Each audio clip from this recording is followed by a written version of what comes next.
Hello, I'll talk about my budgeting and a program I wrote to monitor it. This is motivated back in 2019 when we had a massive financial meltdown.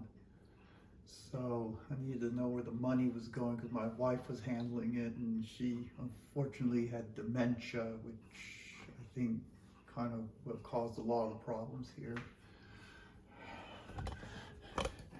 Anyway, okay.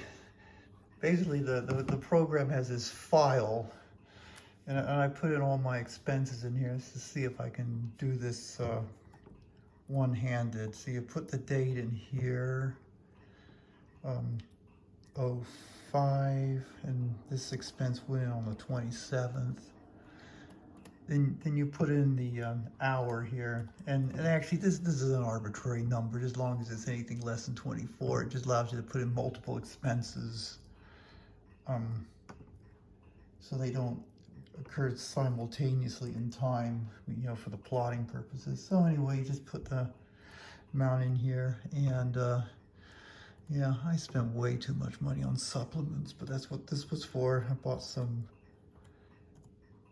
an athletic core from Purium, so supplements. So there you go.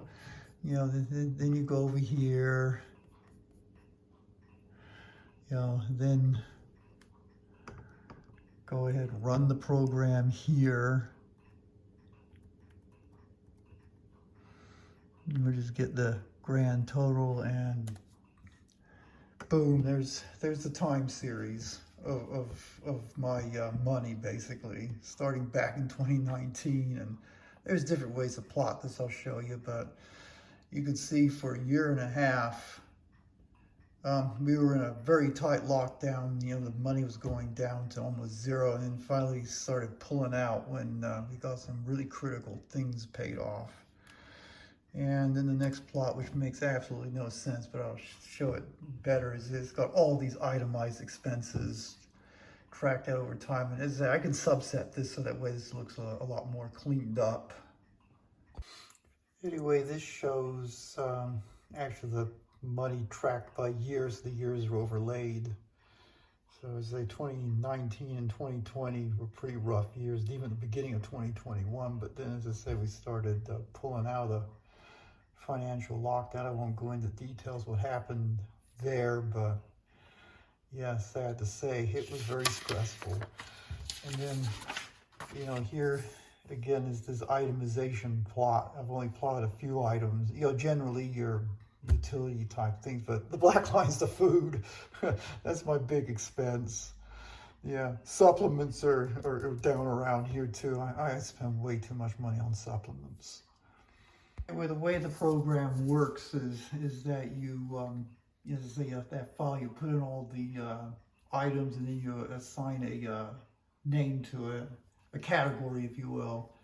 Then the program accumulates all the stuff by the categories, and then it will give you, basically an itemized list like this, which tells you how much money you're spending on each category.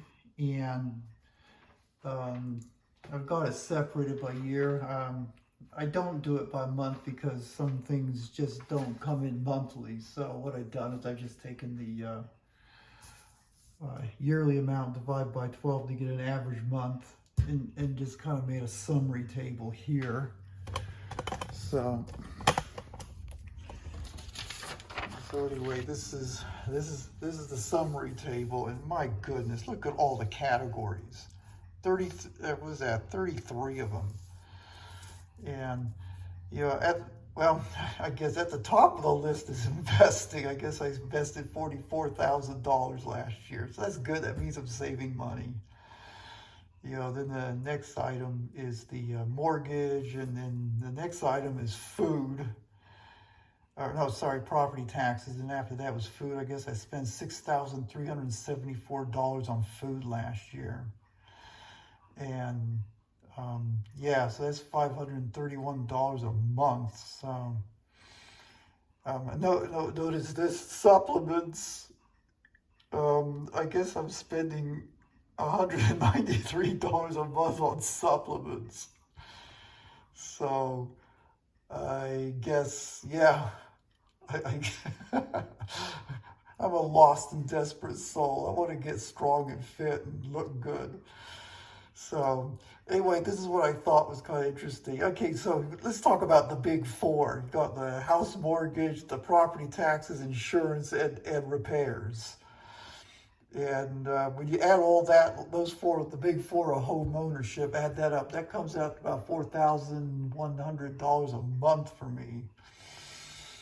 And, you know, then you go through the rest of this, I guess I'm giving my church $525 a month. And medical was, even despite insurance, it was $441 a month. Lexus needed tires and a starter, so I guess it was kind of expensive, $382 a month.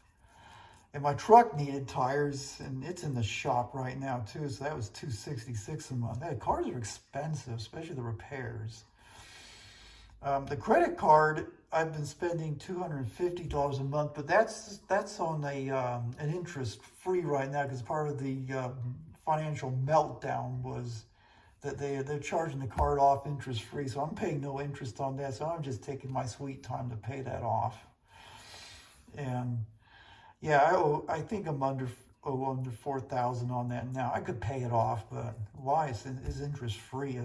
I'd be better to put it towards my apartment mortgage. My apartment bills are not in here. This is just kind of my living expenses. So, you know, as you kind of go down, you know, shopping, that's just buying, I guess, non-discretionary things I want. I guess that's $204 a month. And as I say, I mentioned the supplements. I was kind of surprised that other was as high as it was, but other would include things like tax preparation. I know that's $500 a month. I took a trip to my niece. That was $400 for the airfare. I have about $20 a month in subscription services and things like that. You know, owning a dog, that was $138 a month. You know, and then down the list to go. T-Mobile is $129 a month. Yeah, I know people say you can go with Mint Mobile, but bear in mind, this I'm actually paying my daughters as well. So I think we got a couple lines that are going at $50 a month, which I know is high. And then you pay taxes on that and other fees. You know, and then on down the line. But you know, I got gardening. I guess gardening now is $110 a month. Gardening, yeah, I remember when we were kind of going through a lockdown. We were dealing with you know, trying to get budget in order. My wife would always say to me, "What do you want for your birthday?" And I'd say, "I want my gardener back," because we lost him. My wife stopped paying him, but we hired a new guy. And I guess that's kind of one of my luxuries. But one of my really great luxuries is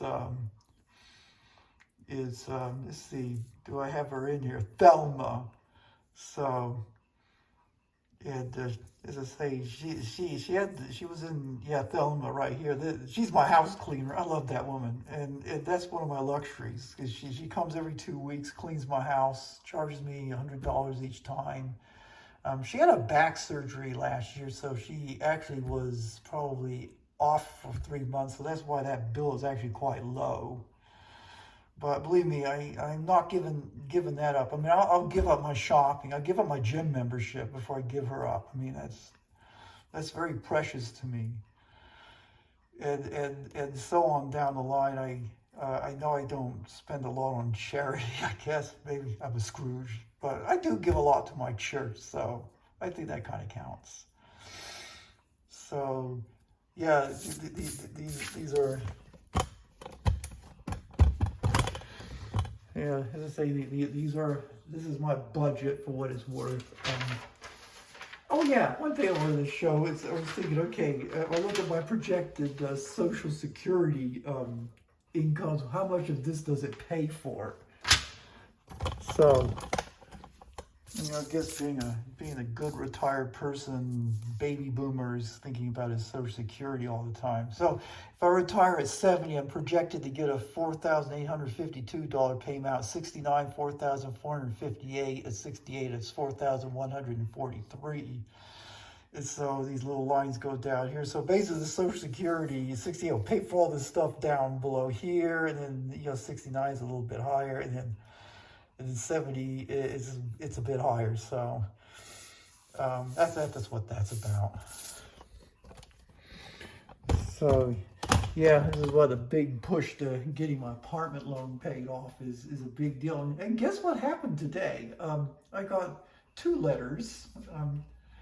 One from good old Home Street Bank, telling me they're raising the interest rate on my apartment loan now from 8.125 to 8.75%.